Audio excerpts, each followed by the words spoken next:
도박의 마침표를 찍다 도박엔딩 시즌4 지금 시작합니다. 네, 반갑습니다. 저는 방송타짜 이성혁이고요. 네, 안녕하세요. 중독 다이어터 조승아입니다. 네, 승아씨 오늘 좀 특별한 기획을 하셨네요. 네, 오늘은 도박엔딩에서 보기 드물게 여성 사연자의 고민이 도착했는데요. 네. 그래서 이 패널분들을 모실 때 제가 굉장히 고민을 좀 많이 했습니다.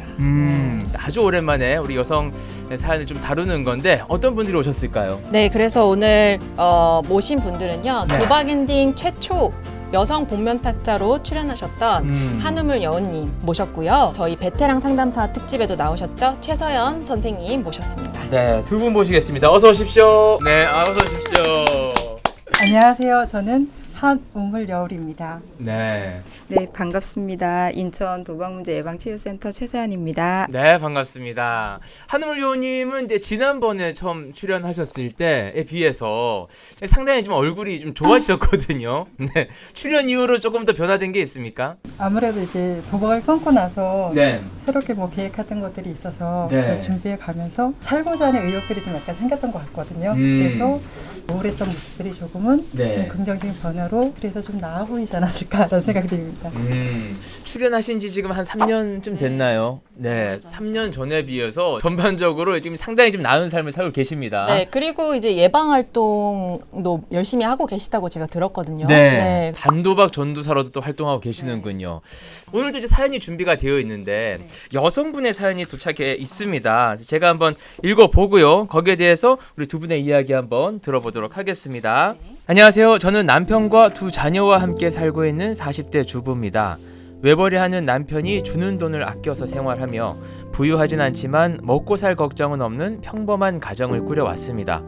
그런데 점점 아이들이 커가며 교육비며 생활비, 금전적인 부담이 생기더군요. 그러다 1년 전쯤 우연히 고수익이 보장되는 코인 투자 재테크방을 알게 되었습니다. 조금이라도 가게에 보탬이 될까 해서 소액 투자로 시작했는데 처음에 좀 수익이 나서 쏠쏠하게 도움이 됐었습니다. 그런데 모아놓은 돈으로 조금씩 투자금을 늘려가던 차에 갑자기 손실이 생기더니 눈덩이처럼 불어나기 시작했습니다. 급히 대출까지 받아서 손실을 복구해보려고 했으나 돈을 모두 잃었습니다. 결국은 남편에게 도움을 구했고 남편이 다시는 하지 말라며 빚을 갚아주었습니다. 당시에 남편과 아이들에게 너무 미안했고 자책감에 한동안 정말 괴로웠습니다. 그렇게 몇 개월간 반성하며 지내왔는데 얼마 전 단톡방 운영자로부터 투자 권유 연락을 받았고 또다시 하고야 말았네요. 뉴스를 보니 제가 했던 게 투자가 아니라 도박인 것도 알게 되었습니다. 전보다 더 큰 빚을 졌는데 제가 잘못한 거니까 어디에도 힘들다고 말할 수가 없네요. 남편이 이 사실을 알면 실망하고 영영 돌아서게 될까봐 너무 두렵습니다. 저 좀 도와주세요. 이런 케이스가 요즘에 이제 뉴스에도 나오고 했는데 네. 투자 뭐 리딩방 사기 뭐 이런 식으로 해가지고 네. 재테크 하고자 하는 주부들을 노리고 네. 이렇게 좀 사기를 치는 분들이 있으신 것 같아요. 그렇죠. 한우물 여원님, 네, 이 사연을 이제 들어보시니까 과거에 본인의 기억과 이렇게 조금 오버랩되는 것들이 있습니까? 사연을 듣고서 네. 제일 먼저 이렇게 한 단어가 저희 귀에 들어왔는데 그게 우연이라는 단어가 저한테 귀에 들어왔거든요. 네. 작정하고 내가 돈을 잃어야지 도박을 해서 아니면 내가 도박 중독자가 되어야지 그런 분은 아무도 안 계셨고 네. 그냥 우연하게 친구의 권유에 따라서 아니면 우연의 클릭 한 번으로 접했다는 거. 그래서 누구나 가능성이 있다는 거. 결국 여기까지 사연을 보냈을 때는 도움의 손길도 없고 두려움과 내가 왜 자책감도 있을 것이고 네. 그런 마음들이 고스란히 전해지는 것 같았어요. 네. 네. 저희 뭐 도박 엔딩에서도 이제 자주 다룹니다만 일단 이제 비기너스 럭. 네, 땄던 시작할 경험. 때 어떤 큰 행운의 기억들이 다들 있는 거군요. 네. 참새가 방앗간을 들르듯이 네. 계속해서 안타까운 마음도 드네요. 실제로 그런 어려움을 경험하시는 분들이 많이 있다. 그런데 왜 상담이 오지 않을까? 네. 저는 이제 그 이유를 오늘 베테랑 상담사 선생님께 한번 여쭙고 싶어요. 네, 선생님. 이 사회적인 시각 때문일까요? 이제 여성 중독자들이 여성 내담자들이 치료적 개입으로 좀 못 들어오는 이유가 이게 이제 치료받아야 될 병이라고 생각하기보다는 부정한 행동, 하지 않아야 될 잘못을 저질렀다는 그 눈에서 많이 바라봐요. 네. 그리고 가족 역시도 이게 치료받아야 된다고 생각하기보다는 우리 집에 굉장히 수치스러운 일이 발생했다라고 생각해요. 대부분은 이제 비자발적으로 오시는 분들 중에 나의 배우자나 아니면 나의 딸 이렇게 좀 개입이 되는 경우는 좀 흔치가 않게 되더라고요. 네. 그래서 이런 복합적인 요인들이 여성 내담자들이 이 치료적 문턱을 넘지 않도록 하고 있는 게 아닌가. 우리 사연자 같은 경우에는 경제적으로 활동을 하는 것이 아니라 이제 남편이 벌어다 주는 돈으로 이제 주부로 활동하고 계신데 단도박을 하는데 오히려 조금 유리한 면이 있습니까? 아니면 조금 장애 요소로 다가가는 겁니까? 장애 요소로 좀 작용하는 경우가 많이 있는 것 같아요. 네. 왜냐하면 이제 가정주부들이 사실 남편에게 경제적으로 의존이 되어 있는 상황이기 때문에 네. 한우물 여우님도 아까 말씀을 해주셨는데 우연한 기회에 돈을 버는 기회를 맛보게 되면 그게 이제 내가 경제적으로도 그 의존적이었던 것에서 좀 벗어나는 느낌을 굉장히 강하게 갖거든요. 네. 그러면 그 우연한 기회로 진행이 되긴 했으나 아 내가 이렇게 진행을 하다 보면 그동안 갖고 싶었던 거 뭐 남편의 차를 바꿔줘야 되겠다. 네. 아이의 학원비에도 도움이 될 수도 있겠다. 이런 생각으로 점점 더 좀 진행이 되는 경우가 있거든요. 네. 그러면 이제 그 생각으로부터 벗어난다는 게 상당히 어려워지고 심지어 남편이 이게 알게 되어서 다시 이전에 경제적으로 굉장히 의욕이 떨어져 있고 네. 뭔가 본인 스스로가 무가치하다고 느꼈던 그런 상황으로 다시 되돌아가는 것을 또 반복하는 기분을 맛보게 되거든요. 네. 예, 그 부분이 굉장히 장애 요소로 많이 발생을 하게 되는 것 같아요. 한우물 요원님도 예, 경제적 활동을 하셨었습니까? 네, 저는 하지 않았었습니다. 그러면 이제 사연자와 비슷한 입장이신데 금전적인 이제 부분을 본인이 통제할 수 없고 이런 것들이 장애 요소가 됐었을까요? 케이스는 약간 다르긴 한데 네. 저희는 부부가 같이 도박을 했었고 이 빚청산을 저희 시댁에서 해주셨거든요. 잘못된 방법인지 나중에 알아도 해결할 방법이 없다 보니까 네. 계속 도박에 손을 댔던 것 같아요. 그래서 저한테는 이게 장애 요인이 되지 않았나 싶습니다. 자 이제 그럼 이제 하나하나씩 좀 문제 해결을 좀 해 가보도록 하겠습니다. 한우물 요원님께서는 어떻게 이제 한 발짝씩 이제 헤어나오기 시작했을까요? 제가 도박을 했을 때 도박 중독이라는 그 문제를 인식하지 못했고 그냥 내가 그때 돈이 좀 더 있었으면 아니면 시간이 좀 더 있었으면 그때 내가 컨디션이 약간 좋았으면 이게 여러 가지 핑계를 대고 합리화를 시키면서 도박을 했던 것 같아요. 예방치료를 통해서 이렇게 치료받고 공부해 나가면서 내가 밑바탕에 도박을 계속 하고 싶었던 욕구가 있었던 걸 깨달았어요. 그때 그 짜릿함이라든지 스릴이라든지 도박을 했을 때 느껴질 때 그런 감정들을 느끼고 싶었던 거. 근데 이런 것들은 제가 미처 인지하지 못했어요. 치료를 받으면서 상담을 받으면서 그리고 공부를 해나가면서 내가 이런 문제가 있었다는 걸 알게 됐던 것 같아요. 알아차림이군요. 알아차림. 네, 네. 도박의 욕구가 내가 나한테 있구나 이런 걸 이제 알아차리는 것이 우선. 네. 돈이 더 많았거나 시간이 더 많았거나 컨디션이 더 좋았다라면 어쨌든 조금 더 희망이 있지 않았을까라고 생각하는 거는 매우 비합리적인 생각이었는데 어쨌든 도박에 욕구가 있었다라는 걸 알아차리는 것이 첫 번째고 두 번째는 행동하는 거군요. 이런 문제를 해결할 수 있는 이런 한국 도박 문제 예방 치유원 같은 곳에서 도움을 받는 게 이제 두 번째가 아닐까라는 생각이 드는데 우리 선생님을 찾아오는 여성 이 내담자가 있다면은 어떻게 조금 해결책을 주시는 상황이세요? 네, 이 지금 사연과 관련해서라면 인식하는 게 첫 번째이기도 하고요. 네. 제가 좀 조언을 드리는 부분은 그 선생님이 할 수 있는 것과 없는 것을 지금 구분하는 것부터 좀 안내를 드리는 편이에요. 네. 이 사연자처럼 지금 선생님이 할 수 있는 건 사실 도박을 그만하는 것과 이 실수를 반복하지 않는 것 외에 다른 부분에 있어서는 현재 오늘 하루는 다른 것을 선택하기는 매우 어렵다. 네. 그게 왜 그러냐면 가족이 정말 원하는 것도 도박을 하지 않는 것을 원하는 거지 네. 다른 부분이 아니기 때문에 그 부분이 바로 가야 된다라고 이제 먼저 말씀을 드리고 있어요.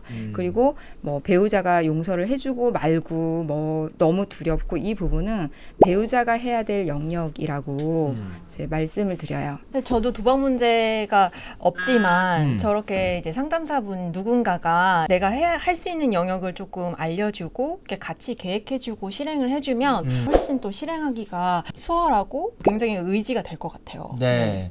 그리고 이제 방금 이제 선생님이 얘기하셨을 때 주변에 특히나 가족들한테는 이걸 이제 오픈해야 된다라는 얘기를 하셨는데 우리 한우물 여우님 같은 경우에는 우리 사연자에게 해주고 싶은 얘기 있을까요? 이분께서는 두 번째 재발하신 거죠. 다시 하신 건데 네. 사연을 보내주실 때는 해결할 수 있는 방법이 없기 때문에 보내주셨거든요. 네. 그렇다면 알게 됐을 때 그 파급 효과는 본인이 직접 얘기를 했을 때와 다른 경로를 알게 될 때는 또 다른 파급효과가 다르다 생각을 하거든요. 어차피 알게 될 거라면 저는 준비를 해야 될 것 같아요. 그러면 어떤 준비를 해야 될 것이냐. 안 할게. 용서해줘. 이건 안 먹힙니다. 왜냐면 첫 번째 이미 써먹었잖아요. 이제는 용서해줘. 잘못했어가 아니라 한국 도박문제 예방 치유원이 있듯이 지역에 가까운 데 가셔서 먼저 상담을 하고 도움을 요청을 받고 대화를 통해서 방법을 해결할 수 있는 걸 좀 들어봤으면 좋겠어요. 그러면서 나중에 남편에게 얘기할 때도 막연히 안 하겠다가 아니라 이렇게 내가 노력을 했어.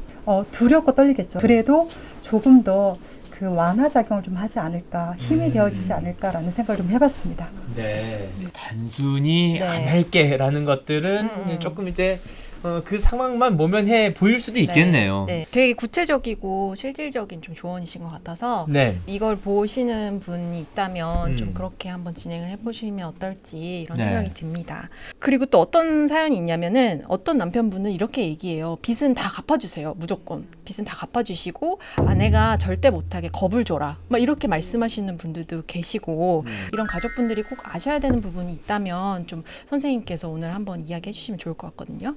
여성 내담자고 남성 내담자를 떠나서 가족들은 이것이 조절할 수 없는 병이라는 것을 인식하는 게 굉장히 중요한 일인 것 같아요. 그러지 않다 보니까 이게 돈으로 보니까 그들도 똑같이 머릿속에는 이 돈을 어떻게 해결해주고 이 사람을 통제를 할까 이런 거에만 굉장히 꽂혀 계시거든요. 근데 우리가 병에 걸린 사람한테 비난하고 책임을 묻는다고 해서 그 병이 고쳐지지는 않거든요. 네. 그런 명확한 것들이 있음에도 불구하고 뭐 교육이나 인지적인 내용을 듣지 않으시면 이 돈을 당장 갚아내라. 실은 그 이야기는 도박에 거는 분하고 똑같은 생각이라고 저는 봐요. 이게 당장 어마어마한 돈을 갚을 수 있는 길은 내가 이 도박에서 밖엔 더 있겠나? 이런 생각을 할 수밖에 없는 도박 중독자처럼 사실은 가족도 너가 이거 당장 해결해. 뭐 이렇게 한다는 것 자체는 이분을 그 궁지로 몰아서 결국에는 또 도박을 하게 되는 어떤 고리 안으로 집어넣는 부분이 될 확률이 굉장히 높기 때문에 가족들이 분명히 인식하셔야 되는 부분은 경제적으로는 돕지 않되 치료적인 개입은 들어갈 수 있도록 네. 따뜻한 시선으로 오래오래 좀 기회를 주시는 것이 가족들이 해야 될 일이라고 생각합니다. 근데 내가 이 사람을 비난하고 오래오래 이걸 기다릴 자신이 없으시다면 센터에 오셔서 본인을 위한 상담을 받으시도록 말씀드리고 싶습니다. 네. 자, 우리가 이제 도박 엔딩 하면서도 이제 계속해서 이제 가족들도 함께 배워야 된다 이런 얘기 하는데 이제 항상 강조하는 게 가슴은 뜨겁게 머리는 차갑게입니다. 네. 우리 가족이 이제 병으로 고통을 받고 있어서 수술비가 크게 들어간다면 그 큰 수술비를 마련하기 위해서 고민하고 부담은 되겠지만 그것보다 이 포인트는 어떻게 이 병을 낫게 할까, 치료할 수 있을까에 조금 더 관심을 가지는 것처럼 도박 문제도 그렇게 접근하시는 것이 어떨까라는 생각이 드네요. 네, 끝으로 한우물 요원님, 네, 이 사연자뿐만 아니라 비슷한 사연을 가지고 고통스러워하고 계신 그분들에게 끝으로 해주고 싶은 얘기가 있다면 어떤 이야기가 있을까요? 딱 한 줄이 떠올랐거든요. 도박은 결코 도박을 해결할 수 없다. 지금 내가 도박에 좀 문제가 좀 있는 것 같아 라고 한다면 그때는 도움의 손길을 보내셔야 될 것 같아요. 그리고 네. 또 하나가 회피하지 않아야 된다는 생각을 했어요. 결국 제가 저질렀던 일이기 때문에 지금도 여전히 저지른 도박 문제로 고통받고 있긴 하거든요. 내가 저지른 문제니 내가 어떤 고통이든 간에 감당해야겠다라는 용기를 좀 내셨으면 좋겠어요. 안 그러면 끝까지 가게 되면 더 많은 것들을 회복할 수 없을 정도로 많은 것을 잃게 된, 저는 그랬던 것 같아요. 그래서 여성분이든 남성분이든 타인의 시선이 중요한 게 아니라 제가 살아야 되잖아요. 악한 상황까지 가기 전에 좀 치료받는데 용기를 내셨으면 좋겠습니다. 네, 도박은 도박으로 절대 해결할 수 없다라는 말씀 좀 새겨 들었으면 좋겠습니다. 선생님, 끝으로 하고 싶은 얘기 있다면 어떤 게 있을까요? 이 문제를 해결할 때 잘못했다, 용서해달라 라고 얘기하는 게 아니라 병에 걸렸다, 도움이 필요하다, 도와달라. 그리고 가족 역시도 가족이 대처를 하는 법이 어려우니 우리 좀 도와주세요. 이렇게 이제 접근하는 것이 가장 좋은 방법이라고 생각하고 있어요. 네. 더 많은 경험을 한 전문가에게 그 부분에 대해서 조언을 받는 것이 가장 좋기 때문에 1336을 찾아주시기를. 네. 네, 혼자 해결하기 어렵습니다. 네, 전문가를 꼭 찾아서 함께 이겨내시길 바라겠습니다. 네, 조승관 선생님. 네. 네, 오늘 특별한 기회, 여성 사연제 이야기를 들어봤는데 좀 네. 새로운 시각으로 접근된 부분이 있습니까? 네, 이제 준비하면서 굉장히 좀 걱정을 많이 했었거든요. 어떻게 하면 좀 잘 전달해 드릴 수 있을까. 근데 오늘 좀 든든한 이 패널 분들이 나와주셔서 정말 필요한 조언들 많이 해주신 것 같아서 저도 네. 조금 의문도 풀리고 이렇게 도와주면 좋겠다라는 생각이 조금 들었던 것 같습니다. 네, 여성이기 때문에 단도박하는 데 있어서 또 여성이기 때문에 이 도박 문제를 드러내는데 조금 더 어려움이 있을 것은 충분히 공감합니다만 그러나 드러내셔야 되고 용기를 내셔야 해결이 된다는 점 끝으로 말씀을 드리면서 저희는 인사드리도록 하겠습니다. 네. 함께해 주신 여러분 고맙습니다. 감사합니다.